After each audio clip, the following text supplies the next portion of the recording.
يجي بقى الدور الأكبر، دور الدولة. أنا عندي شوية أفكار كده، لو الدولة طبقتها هنقضي على التدخين تدريجيا بنسبة كبيرة. أولا، في حاجة سهلة في إيد الدولة، هي موظفين الدولة.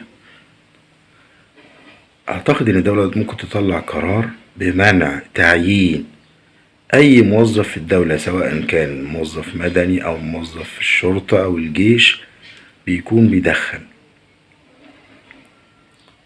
يبقى أي شرط أساسي إن مفيش موظف هيتعين إلا لما يكون غير مدخن.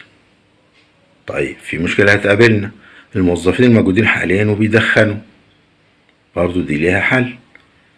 هنعمل إيه؟ هنديهم فرصة سنة يبطلوا تدخين، وبعد سنة يعمل لهم اختبارات طبية وصحية تأكد إنهم إيه ما بيدخنوش. طيب، خلال السنة دي الدولة هتقدم لهم برامج علاجية وبرامج صحية تساعدهم على الإقلاع عن التدخين. أعتقد حوالي موظفي الدولة 6 مليون، أو ممكن نوصل 10 مليون. لما نلاقي 10 مليون في خلال سنة واحدة بطلوا تدخين، ده رقم كبير جدا.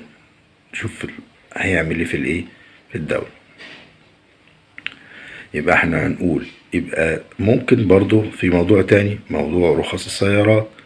استخراج رخصة سيارة يبقى في شرط من شروط استخراج رخصة السيارة ان السائق يكون غير مدخن، ويتعمل له اختبارات قبل استخراج الرخصة وأثناء، زي ما بتعمل اختبارات للسواقين على الطرق اللي بيتناول مخدرات. يبقى التدخين أيضا هيبقى حاجة تمنع استخراج الرخصة. وأعتقد دي برضو حاجة مهمة جدا، هتخلي عدد كبير جدا من المدخنين يبطلوا تدخين.